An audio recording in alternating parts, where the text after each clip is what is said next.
हाय, good morning, सत श्री अकाल, आदाब, नमस्कार, वणक्कम, जय हिंद। अ, एक खबर से लोग पहले ही बहुत परेशान थे, कोविशील्ड के साइड इफ़ेक्ट को लेके। हालांकि मैं मानता हूं कि आज की खबर सुनने के बाद शायद आप में हिम्मत आ जाएगी, आपको सच में लगेगा कि जो ये सब बोला जा रहा है उसका एक्चुअल मायने क्या है। आज मैं प्रूफ के साथ आपके सामने आ रहा हूं, प्रूफ के साथ। ठीक है, तो पूरा वीडियो देखिएगा। शायद आपको इन सब जो ये बातें हो रही हैं उस पर कुछ क्लैरिटी थॉट्स आपके क्लियर हो जाएंगे, है ना। और इस तरह से डर डर के जीने का कोई फ़ायदा नहीं है, ये मैं आपको पहले बता दूं। जो डर गया वो समझो मर गया। कोविशील्ड के साइड इफ़ेक्ट आए, एस्ट्राजेनिका ने कबूला कि जी हमारा एक साइड इफ़ेक्ट है TTS। 51 केसेस कोर्ट में हैं, अब जो भी उनका होगा वो तो वो जाने। लेकिन करोड़ों लोगों में से 51 होंगे या 251 होंगे, कोई परसेंटेज। आज इसी परसेंटेज की बात करूंगा कि आज जो साइड इफ़ेक्ट हैं कोवैक्सीन को लेके आए हैं, बहुत फिर शोर मच गया है कि कोवैक्सीन के साइड इफ़ेक्ट हैं, ये है वो है। ये स्प्रिंगर लिंक में एक जो खबर छपी है कि जितनी भी कोवैक्सीन लगी उसका 1/3 लोगों में साइड इफ़ेक्ट हुए, और इनको बोला गया इस side effect of special interest, AESI। ठीक है, और स्पेशली उन लोगों में ज़्यादा थे जिनको पहले से एलर्जी की हिस्ट्री थी। ठीक है, लेकिन ये स्टडी BHU में एक स्टडी हुई, और डॉक्टर संखा शुभ्रा चक्रवर्ती, ये सब बंगाली स्टडी करते हैं, पता नहीं क्यों।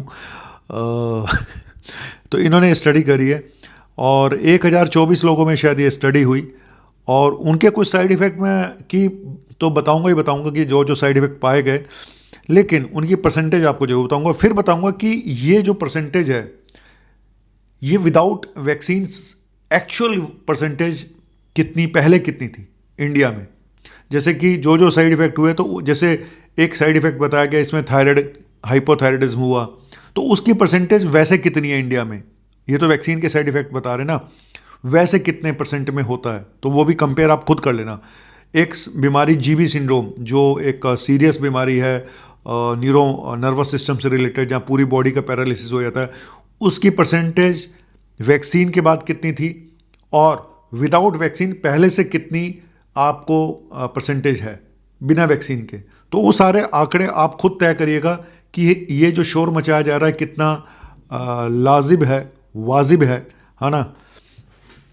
पहले बता देता हूँ साइड इफ़ेक्ट के बारे में, जो कोवैक्सीन के साइड इफ़ेक्ट के बारे में शोर मचा है कि कितने लोगों में क्या क्या हुआ, लेकिन फिर पूरी बात आपको बताऊंगा। 1024 लोगों में ये स्टडी हुई, 625 एडोलेसेंट्स थे और 291 अडल्ट थे। सबसे ज़्यादा साइड इफ़ेक्ट जो पाया गया वो था वायरल सो थ्रोट कह लो, या अपर रेस्पिरेटरी ट्रैक्ट इन्फेक्शन, मतलब गले में इन्फेक्शन होना। तो ये मुझे नहीं लगता कोई बहुत बड़ा साइड इफेक्ट था। गला खराब हो गया जी, करीब करीब 40% से ऊपर से लोगों का गला खराब हुआ वैक्सीन लगने के बाद। तो ये तो पहले से बताया जाता था कि अगर ये सिम्टम आएंगे तो समझ लीजिएगा वैक्सीन काम कर रही है। तो मैं इसको कोई बहुत बड़ा साइड इफेक्ट नहीं मानता हूँ गला खराब होने का। और उस कोविड में तो हर एक का ही गला खराब ही हो रहा था, और क्या। अब वो किस वजह से हो रहा था, है ना, कि कोविड से हो रहा था, वैक्सीन से हो रहा था। एनीवेज ये कोई बहुत बड़ा साइड इफेक्ट नहीं था जो कि मेन साइड इफेक्ट पाया गया। और उसके अलावा new onset skin and subcutaneous disorder, skin rashes वगैरह पाए गए 10% केसेस में, और नर्वस सिस्टम पे असर आया करीब 4.5% पे। लेकिन हालांकि ये डिटेल बहुत सारी नहीं है कि नर्वस सिस्टम पे क्या असर आया, क्या नर्वस में एंग्जाइटी हुई, है ना। हालांकि मुझे लगता है कि ज़्यादातर लोगों में जो एंग्जाइटी, पैनिक डिसऑर्डर, डिप्रेशन, थकान, मेंटल फटीग और याददाश्त की कमजोरी होना, ये मेजर साइड इफ़ेक्ट मुझे जो मैंने पाए गए, जो लोगों में मैंने देखा। ठीक है, तो अब अडल्ट्स में भी करीब करीब यही परसेंटेज थी। जनरल तो थे 10% साइड इफेक्ट थे। नर्वस सिस्टम से रिलेटेड 5.5% थे। मस्कुलोस्केलेटल से रिलेटेड 5.5% के आसपास थे। लेडीज़ में मेंस्ट्रुअल एब्नॉर्मलिटी 4.5% में हुई। हाइपोथायराइडिज्म करीब 0.6% में हुआ, मतलब हाइपोथायराइडिज्म। GB सिंड्रोम नाम की एक बीमारी 0.1% में हुई। GB सिंड्रोम मैंने जैसे कि अभी बताया कि जहाँ पे पूरी बॉडी का एक पैरालिसिस हो जाता है। कुछ पेशेंट्स में, ज़्यादातर पेशेंट ठीक हो जाते हैं, और कुछ पेशेंट में अगर सीरियस हो जाए तो जान भी जा सकती है, लंग्स पे असर आ जाता है, और पेशेंट कई बार की डेथ भी हो जाती है। स्ट्रोक भी पाया गया 0.3% में। तो ये कुछ साइड इफेक्ट, बड़े साइड इफेक्ट थे GB सिंड्रोम और स्ट्रोक, लेकिन परसेंटेज थी 0.3%, 0.1%। ठीक है, और हाइपोथायराइडिज्म कितने परसेंट में पाया गया? 0.3% में। ठीक है, अब मैं यहाँ पे एक और बता दूं कि ये जो जिनके साइड इफेक्ट लंबे समय तक चले वो किन पेशेंट में लंबे समय तक चले। एक तो वो पेशेंट जिनको पहले से एलर्जी की हिस्ट्री थी, नंबर एक। नंबर दो, जिनको वैक्सीन लगने से पहले कोविड हुआ था, या फिर वैक्सीन लगने के बाद जिनको टाइफाइड हुआ, या फिर जिनको पहले से बीमारियां थी। समझ गए? तो 4 तरह के लोग ऐसे थे जिनमें साइड इफेक्ट लंबे समय तक चले।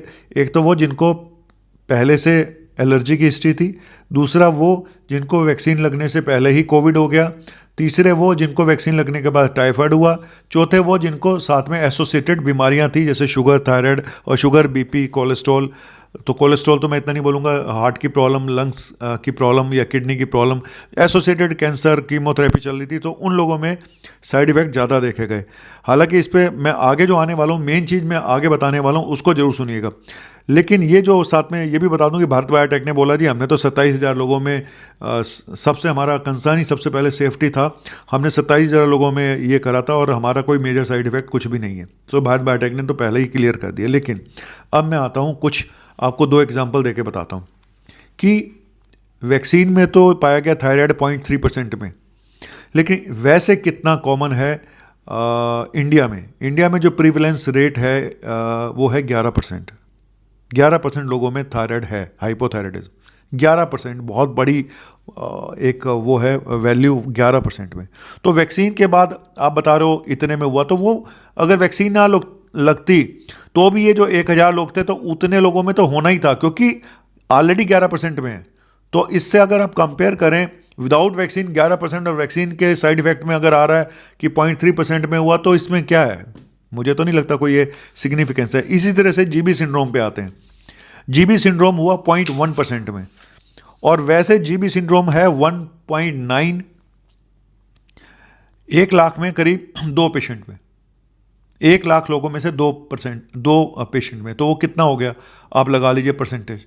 तो मुझे लगता है कि अगर हम विदाउट वैक्सीन परसेंटेज देखें तो वो भी करीब करीब उतनी आ रही है, बल्कि थायराइड में तो कई गुना ज़्यादा है विदाउट वैक्सीन। और एक तो कुल मिला के मुझे कोई बहुत कुछ ऐसा लगा नहीं कोवैक्सीन के साइड इफ़ेक्ट को लेके। और रही बात, तो यही चीज़ मैं आगे भी एक रिसर्च मैं खुद करूँगा कि अदर वैसे कितने हार्ट अटैक विदाउट वैक्सीन, कितने हार्ट अटैक हर साल होते थे, इस साल कितने हार्ट अटैक हुए, पिछले साल कितने हार्ट अटैक हुए, उससे पिछले साल कितने हार्ट अटैक हुए, बिफोर कोविड कितने हार्ट अटैक हुए, कोविड के बाद कितने हार्ट अटैक हुए। तो ये सारा जो लेखा जोखा है ना, ये जब आप 7-8 साल की स्टडी करोगे तो आपको सब क्लियर हो जाएगा कि क्या वैक्सीन या अब प्रॉब्लम सारी यही है कि कोविड भी तो अपने आप में रिस्क फैक्टर था। तो ये आपस में इन चीज़ों को तो देखना मुश्किल है, लेकिन जो ये छोटे साइड इफेक्ट हैं या सीरियस साइड इफेक्ट कोवैक्सीन के, यहाँ से आपको आइडिया लग जाएगा कि ये सब वैसे भी उतने ही थे जितने थे। हाँ, एलर्जी, एक स्किन एलर्जी मैं जरूर बोलूँगा कि एलर्जिक रैशेज ये ज़रूर उन लोगों में ही ज़्यादा हुए।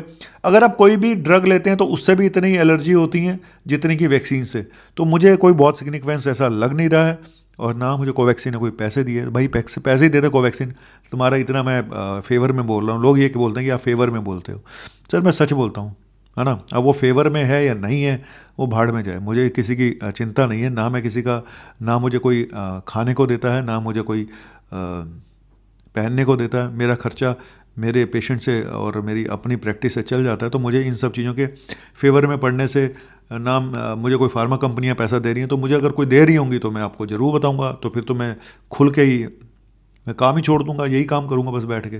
तो कुल मिला के मुझे लगता नहीं। और एक चीज़ और निकल के आई है कि जिनको 3 डोज लगी थी वैक्सीन उनको ज़्यादा साइड इफेक्ट हुए, जिनको 1 डोज लगी थी उनको भी ज़्यादा साइड इफेक्ट हुए, जिनको 2 डोज लगी थी उनको कम साइड इफेक्ट हुए। ये कहानी मुझे अभी थोड़ा सा पता नहीं चली कि ऐसा क्यों हुआ और कैसे हुआ।